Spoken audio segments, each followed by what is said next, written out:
From the Land Grant University in Urbana-Champaign, Illinois, this is the Closing Market Report. I'm Extension's Todd Gleason, away from the office on this 5th day of November 2025, a Wednesday afternoon, hosting the Nutrient Loss Reduction Strategy Annual Partnership Conference here on campus.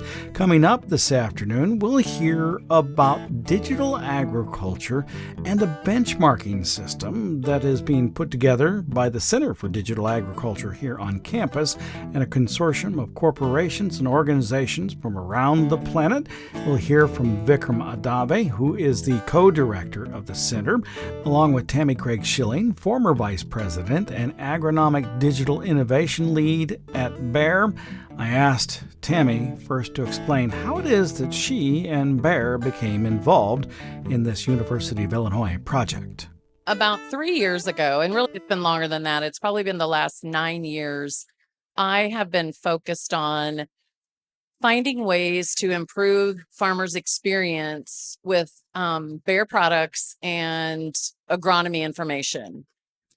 And so the past 3 years, what we were doing in the prior time was we were doing more social media with our agronomists in the field.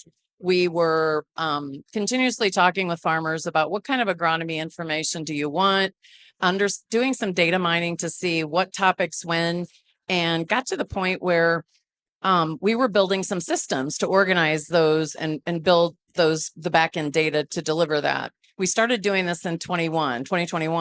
Well, 2022 in the fall, ChatGPT came out and was the first generative AI tool. And we said, instead of us building our own systems, why don't we build on top of ChatGPT and do a product and agronomy tool and try that first? So by summer, we had Microsoft and Ernst & Young, EY, had agreed to fund their part. And we'd do a 90-day POC to see if we could build a better chat tool to provide product and agronomy information than an out-of-the-box ChatGPT. By October, we proved we could do 40% more accurate, and we determined we're onto something. So currently at Bayer, which I am an emeritus retired from, there is a tool, and it's a generative AI tool that about 5,000 of our employees have access to. And eventually, we hope that farmers and ag retailers also have access eventually.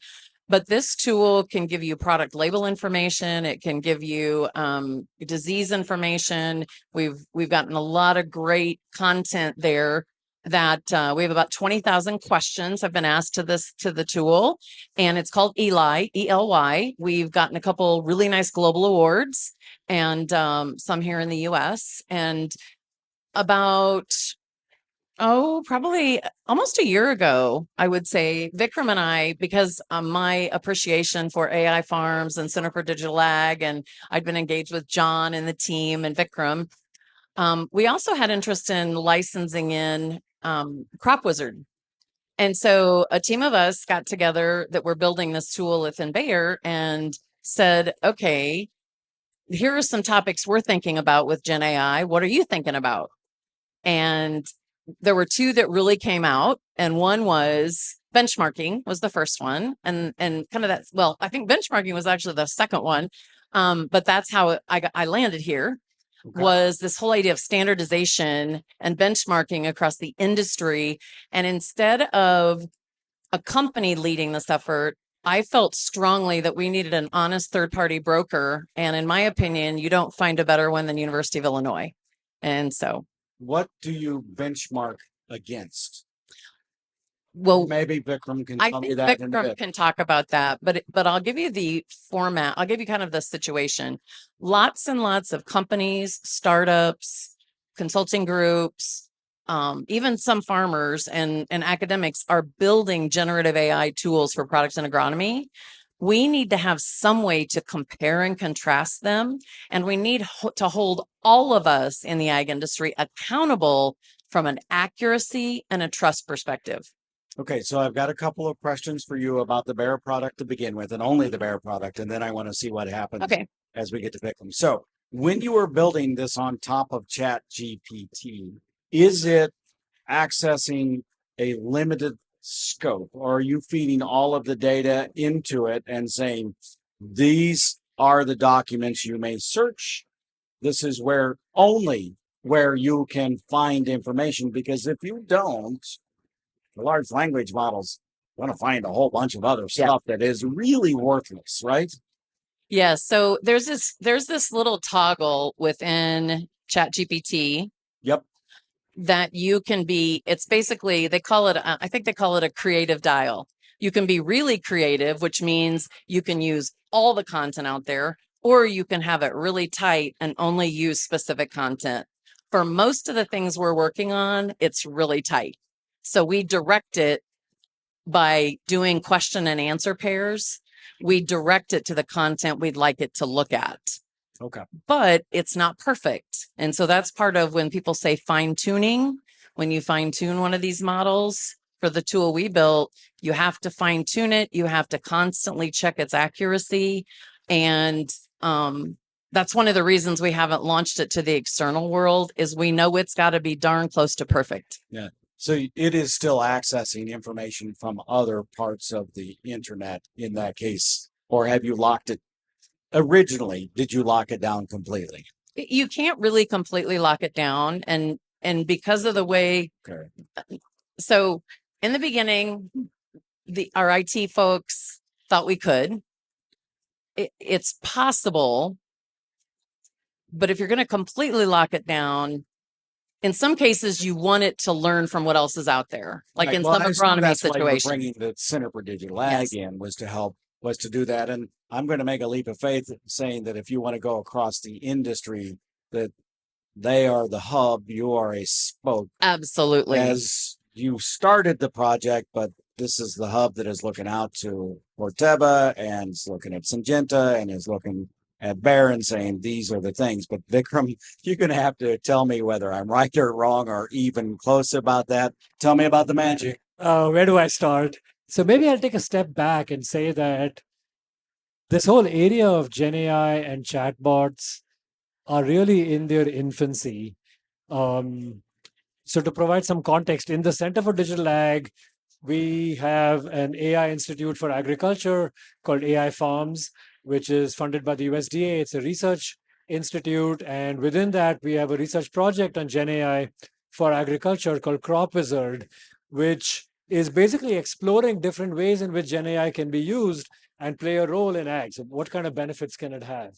And part of that is figuring out how to improve the accuracy and how to improve the capabilities of the underlying platforms. And part of that is, can we constrain the answers as well as possible? And so, for example, the underlying software stack, underlying Crop Wizard, is called UIUC.chat. And UIUC.chat was originally developed to provide virtual TAs for classes. But the faculty really want the answers from that service to be limited to the course materials that they uploaded to the website. And so you can, in the prompt, be very specific and very insistent that it only take answers from the documents that you've provided. And it will do that almost always. And so with high confidence, you can limit it to a set of particular documents. Now, disconnecting from the internet, just to pick up on something you said earlier, is separate from the pre-training. So the underlying large language model was trained on a vast amount of data from the internet. And so it can bring in that pre-training, even if you disconnect it from the internet, right? If you do connect to the internet, it can do an additional search for current information. When Bayer came to you and said, "Look at this thing, we kind of like to use Crop Wizard, we need you to be involved," how did you all consider that, and what did you come up with as a solution? Well, so to be clear, what we're really working on most closely is the benchmarking side of this. And so in the Crop Wizard project, we have been doing research on benchmarking. In fact, we have a couple of papers on how you evaluate the answers from these kinds of systems. We built a benchmarking pipeline with questions, answers, and evaluation methodology. That's not easy because the answers are not short. It's not like a single number or a multiple choice question. The answers, as you've probably seen yourself, you get a page or half a page of text. And so even if you think you have the right answer, comparing them is not easy. And so the pipeline actually uses AI to do the evaluation. And so this benchmarking pipeline is what we've been working with Bayer on. They've done extensive work on benchmarking internally in the Eli project to evaluate their own systems. And so talking to Tami about this at that time, she pointed out that it could be really important to have a public benchmarking service because there are a number of companies that are creating these kinds of question answering systems, commercial services for agriculture. But as we realized later, farmers and agronomists and many other scientists are already going to the chatbots to get the answers. You don't need new services for that. And so they have no way to evaluate how good those answers are.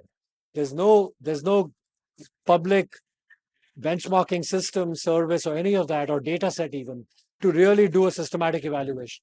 And so talking about that, we decided that we should create a public benchmarking service, and that's what's called AI AgriBench.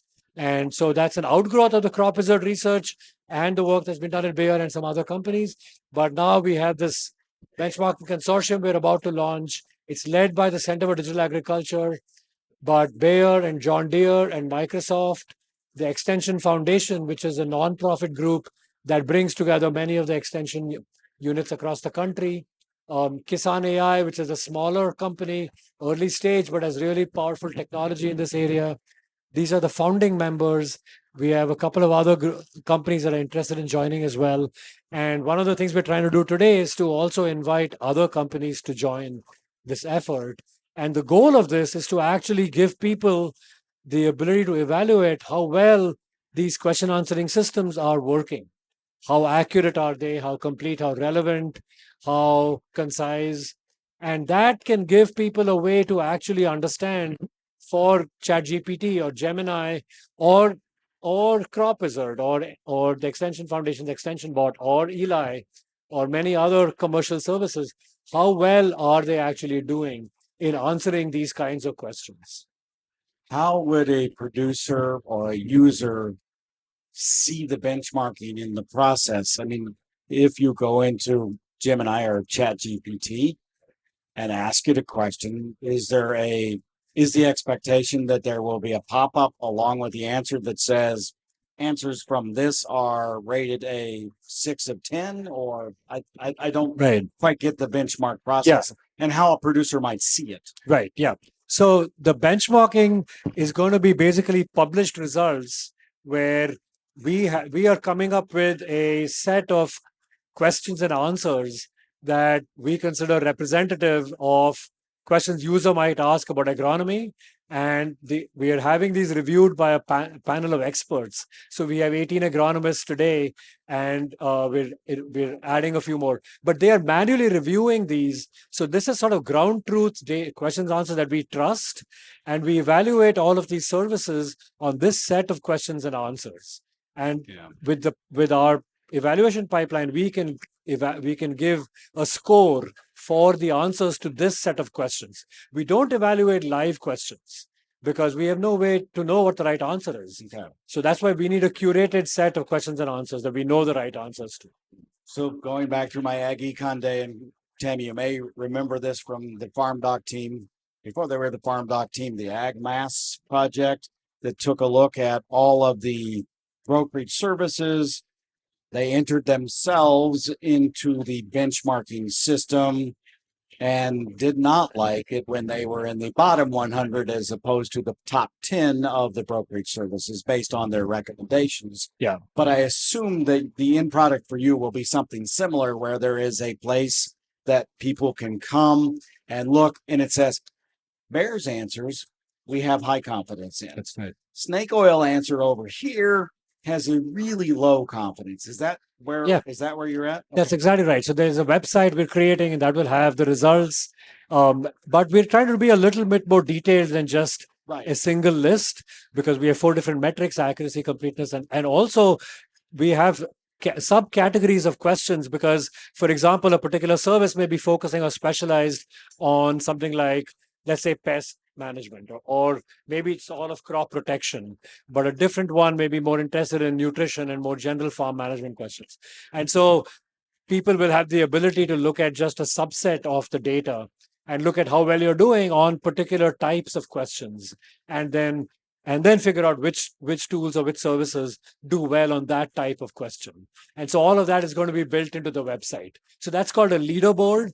And this is actually a very popular thing. So in fact, a lot of the progress in AI has been driven by benchmarks. And there are public benchmarks, and all of the big labs publish results on these benchmarks. The benchmarks show where the gaps are. And so they actually motivate people to get better. And so they're actually critical in driving progress in all of these kinds of technical research.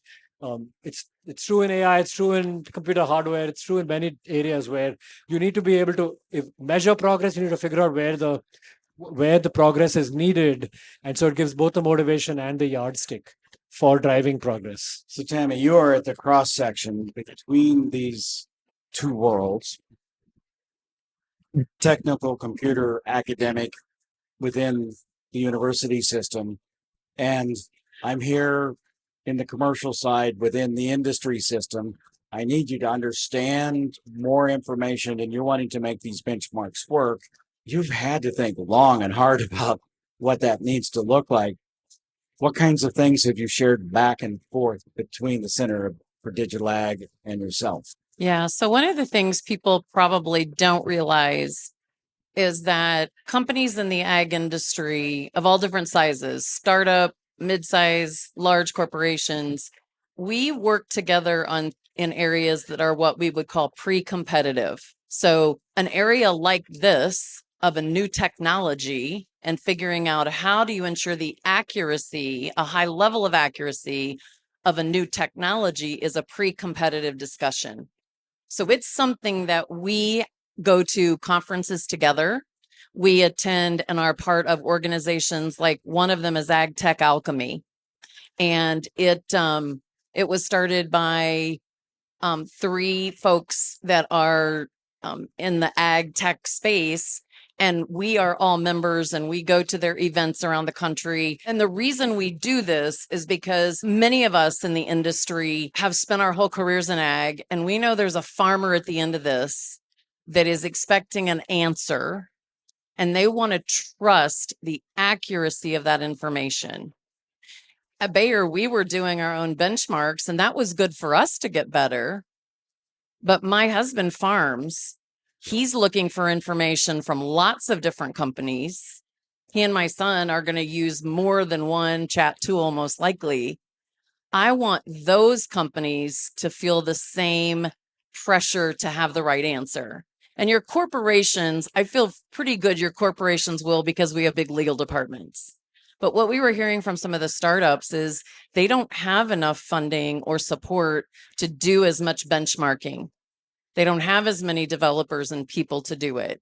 Well, let's do it together and we're all going to be better off. And the ultimate winner is a farmer, because they're going to get the right information, whether it's by using a tool or by whether having maybe a crop specialist or an agronomist or consultant that uses a tool that is trustworthy. And so then there's a second piece of this, though, that I'll mention. And it's also regulatory management. So a lot of governments around the world are trying to figure out how to regulate this new technology. And we are following it from what, so OECD, which is a global economic global economic effort, United Nations related. People in different countries are working on different levels. And one of the things we know in ag is regulations add cost. And regulations also will limit companies from doing business or bringing new technology and tools into certain markets. Well, that again limits a farmer. So let's try to self-regulate and show we are trying to get accuracy and get correctness and build trust. So not every single country has to build their own. So in the US, it's not bad if we have one set of regulations, but in Europe, it's a lot of chaos because small countries the size of many states are building their own structures on what you can do and what you can't do in this generative AI space. And they're doing it for the consumer that lives in their country, but it's causing a lot of havoc. And so what we want to do is have it trustworthy for farmers, trustworthy and accurate so that policymakers believe it, and competitively, we are all getting better at this, and there's trust in the tools so that farmers feel like they want to use it. How do you expect companies, now big companies is one thing, to be involved? I think that actually, that feels like that's easier, actually maybe even simple, but a little entrepreneurial company wants to be benchmarked. How are they incorporated? How is their data checked? How do you end up benchmarking them over time? And is there, but it could also end up being that you have a benchmarking system that only benchmarks the companies that are in it and not those that are not. So we view it as we want as many people as possible to join the group. We think it really gets better that way. And it also provides support. So not everybody's spending the cost to do it. It really provides an efficiency is how we've gone about it. And it's a very interconnected, ag tech is a big topic, but it's not a ton of people. And so we are getting to know those people. I've been to 2 of the Ag Alchemy events, one in Seattle and one in California, and attending the different conferences. And, whether it's Bushel or others, we're constantly talking with them about, would you be interested? Currently, they can be on a mailing list. So that's one of the things we said, you don't have to be a member to start off. You can start off as on a mailing list and just get information, because we want as many people involved as possible. We think, and internationally, we don't want it just to be limited to the US. If I can add one more thing to that. So I've talked to, I think, 3 others. So besides the one that she mentioned, Kisan AI, which is a small company, I've talked to 3 other, 2 small and 1 relatively small, but not that much bigger company that are all interested in joining the consortium. And from talking to them, I think the value that they see in it, so the motivation for them is that they think they actually have better technology than some of the larger players. So I suspect that they are the ones who are going to be eager to join in greater numbers, because they want to be able to show that they have competitive products, leading products potentially. And your concern about the data, I think, is important, but the way it gets handled, the way that your concern about the data gets handled is that when we create the benchmark, it includes the data set that we use for the evaluation, the ground truth data set. That's the level at which we are careful about what data we include and what we don't, and to create something that's really unbiased in terms of any particular company's products. So far, we haven't had to face this because we're using completely public documents, in fact, from land-grant universities. In the future, and we're going to continue to do that as long as we have that available. I think that in some cases, we're going to have to bring in proprietary data or data sourced from companies, and then we're just going to have to find a way to basically randomize and make sure that the evaluation is statistically fair across all companies. Is the process benchmarking sort of the value of the data? Is there also a standardization function within the consortium, similar to standardization for tech companies use for Wi-Fi and Bluetooth and USB-A and C and those sorts of things? So we have not tried to do any effort at standardization in this effort. We have talked to other groups that are doing standardization for agricultural data. There's a group that's run by the IEEE that's trying to do this.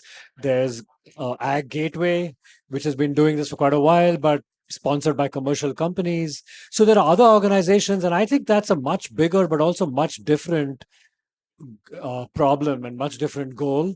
So it's not really within our scope at all. Okay. We are trying to basically focus on evaluation. How much computing power does it take? Is it a Mac Mini or is it Blue Waters? It's a lot. It's probably a little bit closer to Blue Waters than a Mac Mini. And the reason for that is because so let's say we have about 500 question answer pairs, which is on the low end of what a benchmark will be. For every answer they give us, we're using 3 different LLMs to judge the answer they give us, comparing it to the ground truth answer and evaluating 4 different metrics.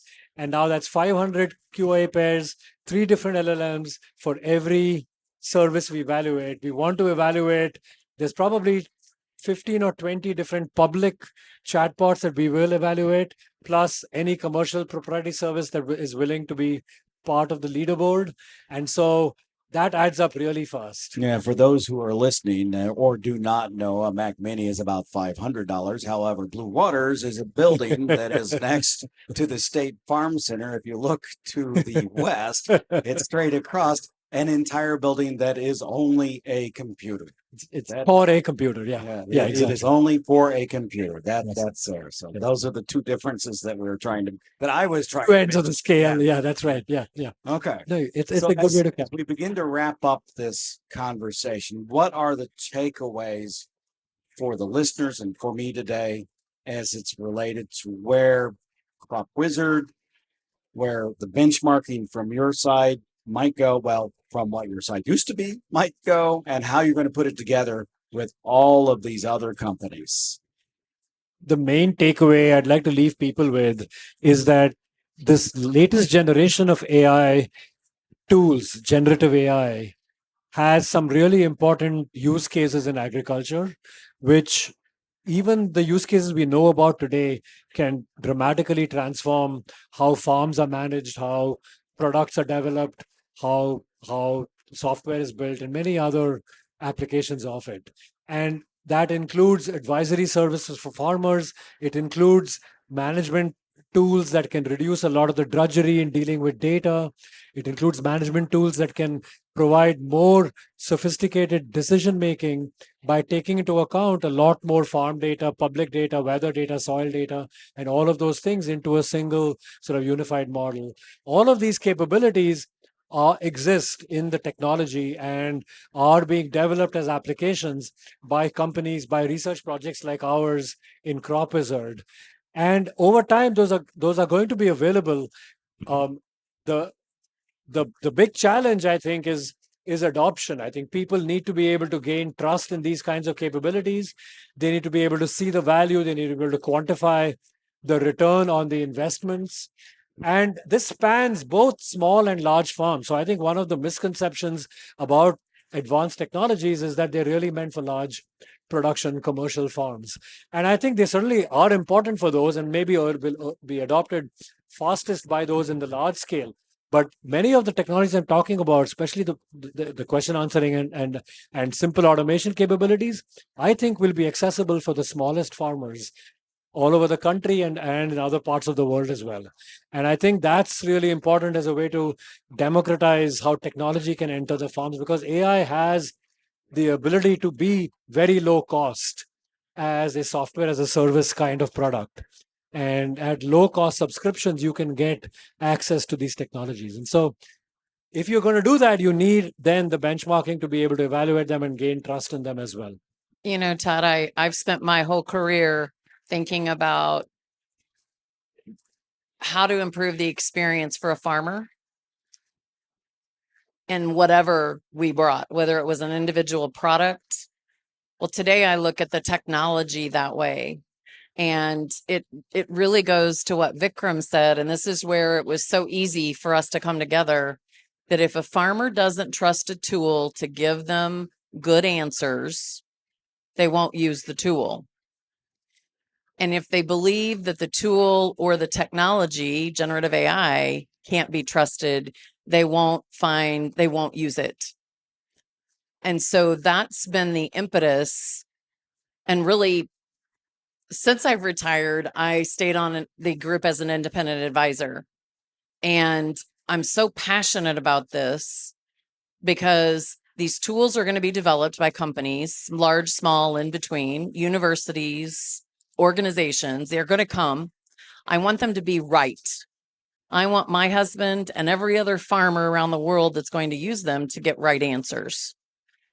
But I also want farmers to be able to adopt them and feel that they can be trusted, and to have a way to look to see if they can be trusted. Just like today, you can go to see if something on the internet is true or not. If you go to Snopes or if you go to one of the other checker, we didn't have that before the internet, you didn't need that, right? Because you didn't have that environment. So this to me is a natural evolution. The final, our final ask is, if you are an agronomist or you have interest in this space and would want to be involved, go to the website, go to the AgriBench website. You can find all kinds of stuff on LinkedIn about the organization. Fill out a form. There's a form online you can fill out, be added to a list, get more information. If you're an agronomist and have interest, we want more agronomist reviewers. If you're an agronomist, come and join. And if you're a company, come and join. If you're an individual that wants more information, come and join. We believe, and I personally believe this, I started my career 35 years ago and got to hear the story about the future of biotech. In 1996, I got my first 30 bags of Roundup Ready soybeans to distribute to 6 farmers. 5 farmers or 6 farmers. I know it was 5 or 6 bags or farmer, which ain't very many soybeans for farmers to try it. And today that technology is in generation 2 and 3, 4, and lots of other companies are doing it. These kinds of efforts, pre-competitive efforts, happened back in the day to set up regulatory standards, to get it so farmers could trust technologies. And it's just really cool that we're at a place where we can take some of those learnings and apply it to the digital space and do some really neat things. And the idea is to help growers and all those that provide good advice and information to be more effective and to be more efficient in what we're doing, because agriculture is moving at the speed of light.